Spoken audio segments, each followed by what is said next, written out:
Hey everybody, DeLongshot Signatures here. This is episode 80 of my 2023 TTM returns. I have 5 successes to share with you all to end the week. We had several days this week where I got no returns. Hopefully that doesn't keep up. I am sending out quite a bit of stuff this weekend. After the past few weeks, didn't have a ton of time to do TTM requests, but really glad that I do have some time now. But these are the 5 that have come back. Got 1 yesterday. This is coming back 2 of 2 in 136 days from men's basketball coach for SMU, Rob Lanier. Rob coached previously at Siena and Georgia State. He was hired from Georgia State to take over the SMU program. First year, probably not the best of results, 10-22, but he is known for helping take teams that kind of struggle at basketball and bringing them into the NCAA tournament. So I imagine this is more of a rebuilding year for them. But so far, so good in his career. He does have a below 500 win percentage, but like I said, he's kind of taken some teams that aren't very good and had to rebuild them. So that is to be expected. Then we got 4 successes today. First one is a surprising return. I feel like I remember seeing someone else mention that they had gotten him back, and I knew I had sent to him a long time ago. So one of my requests came back. It'd be cool if the other one did too. But this is a 1-of-1 return coming back from NHL defenseman in 1,362 days, Anton Stralman. Stralman is currently under contract with the Boston Bruins. Spent most of this year in the AHL minor leagues. Pretty decent defenseman for quite a while. Was really well known when he was on the Tampa Bay Lightning when they were making some pushes for the Stanley Cup. Wasn't part of the team when they did eventually win. Was a longtime player in the NHL, drafted in 2005. Originally started with the Maple Leafs. He's played for the Lightning, the Coyotes, the Panthers, and I think one other team in his career. He was part of the Bruins this season, played I think 8 games in the NHL, but has mainly been relegated towards a minor league role. Not sure how much longer he will be playing. Would have liked to have seen a guy like him play 1,000 games at the defenseman position, but it's looking like that might not be possible. But this request was sent to the Florida Panthers when he was part of the team. I have noticed a severe drop in return rate from the Florida Panthers. They used to be one of the best teams to send fan mail to, and most of the players would sign, and even players that are still part of the team that were great signers for a long time don't seem to be returning their mail. This was postmarked from Arizona, so I guess he lives there. But really cool to get that back, and it came out real nice and blue. Then we have a former NFL wide receiver return. This is a 1-of-1 success in 131 days from Mike Sherrard. Mike had a very interesting NFL career. He was a first-round draft pick of the Dallas Cowboys, only the second wide receiver to be selected in the first round for the team, and had a promising rookie season. I think he finished second in the Offensive Rookie of the Year award vote, but then he would miss pretty much almost all of the next 3 seasons due to injuries and rehab, and he did get to play in the playoffs of the 3rd season that he missed, but a very long path of coming back into the NFL. He continued to deal with injuries for several years in many different stops, but he did have one pretty solid season. I think it was in '94 with the Giants, where he started 14 games, and mostly in a reserve role. He still found quite a bit of action, finished his career with over 200 catches, 3,000 yards, and 22 touchdowns. So 11-year career where parts of like 4 or 5 seasons were missing. So a very, very talented guy, very strong-willed, and showed that perseverance can pay off. So very cool to get that one back. Then we've got not one, but two hero card hero card request returns. First one is not on hero cards, but these are kind of cool. So this is a 3 signed item return in 63 days from Chip Ganassi Racing. So this year they have opted instead to go with trading cards. I don't know if they make different ones for the different designs for the cars or whatnot, but there is Marcus Ericsson, got Scott Dixon with his blue signature on the blue and orange PNC car, and then Alex Palou, looks like gold Sharpie on that one. Very nice designs, very cool looking, pretty unique choice to do this. I know that, or I don't know for sure, but I think they're doing it for some of their other racing series as well.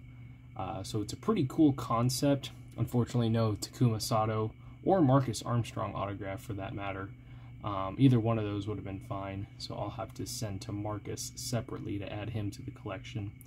But I did send a large manila envelope, so it was a little bit overkill on the return, but I wasn't aware that they were switching over to this full-time in place of hero cards. But still cool, really nice designs, really like how they turned out. Then we got 2 signed hero cards from another IndyCar team. Was able to get these hero cards signed at IMS this year, but I always send out just in case I am not able to. We got 2 signed hero cards from AJ Foyt Racing.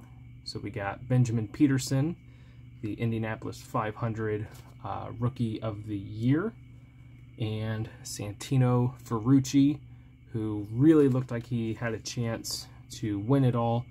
Did get a podium, so it was a very nice finish. Very exciting to watch him really dominate on the track, both during qualifying and in the race itself. So both of these guys should hopefully have pretty strong futures in the IndyCar series.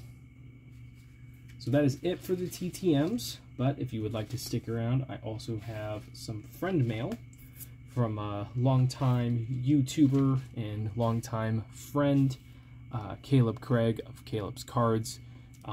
If for whatever reason you have somehow not heard of him, I've mentioned him on this channel multiple times before. Fantastic guy, fantastic collector, and I would just end up repeating myself with the monologue of nice things I've had to say about him if I did that again. But I will include a link to his channel in the description in case you want to check out his YouTube channel. It's very much worth it.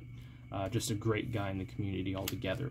So this was a surprising package. We haven't had too much correspondence recently, and there's a reason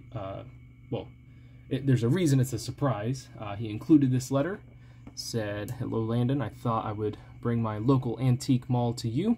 He goes to a antique mall every once in a while and buys some sports memorabilia and cards and whatever other cool stuff he can find and shares that on YouTube. "I'm doing something different by sending some items I find or from my collection each week or every other week. You were one of the lucky people chosen. I hope you enjoy, and if you're also maybe able, maybe keep the kindness going to others. God bless, Caleb Craig," and some nice Bible verse inscriptions there. So thank you a lot, so much, Caleb, for thinking of me in doing this. It's a really cool idea you've got there. I'll see if I can't come up with something and surprise someone else. I don't have too many people that I have an address for, but I'm sure I can find something and make someone's day. But Caleb is also really good about knowing the people in the community and what their interests are and everything. And this is evidenced by the first thing here, a couple of Bobby Labonte cards. Labonte was my favorite driver growing up, mainly because of the car. I mean, you can't tell me that this is not a cool looking car. Always loved that green Interstate Batteries 18 that he drove.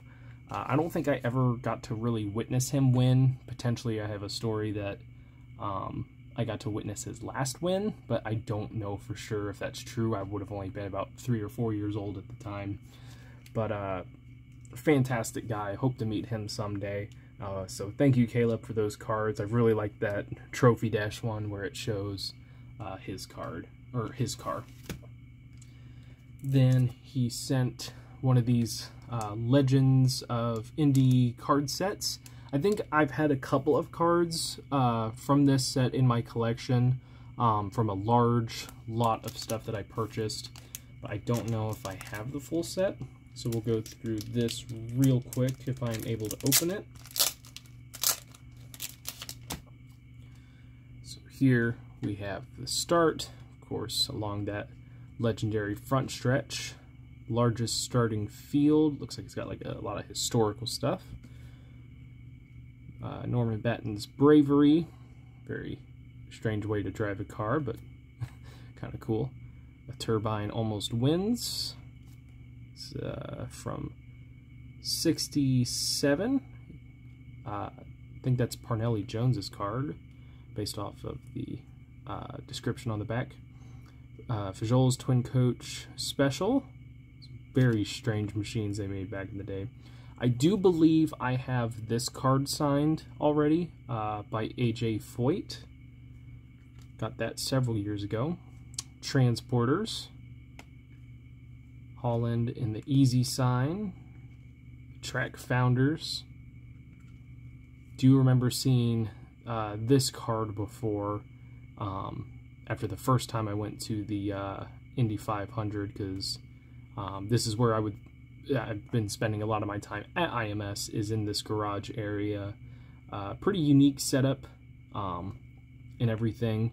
It definitely does not look like this as much now.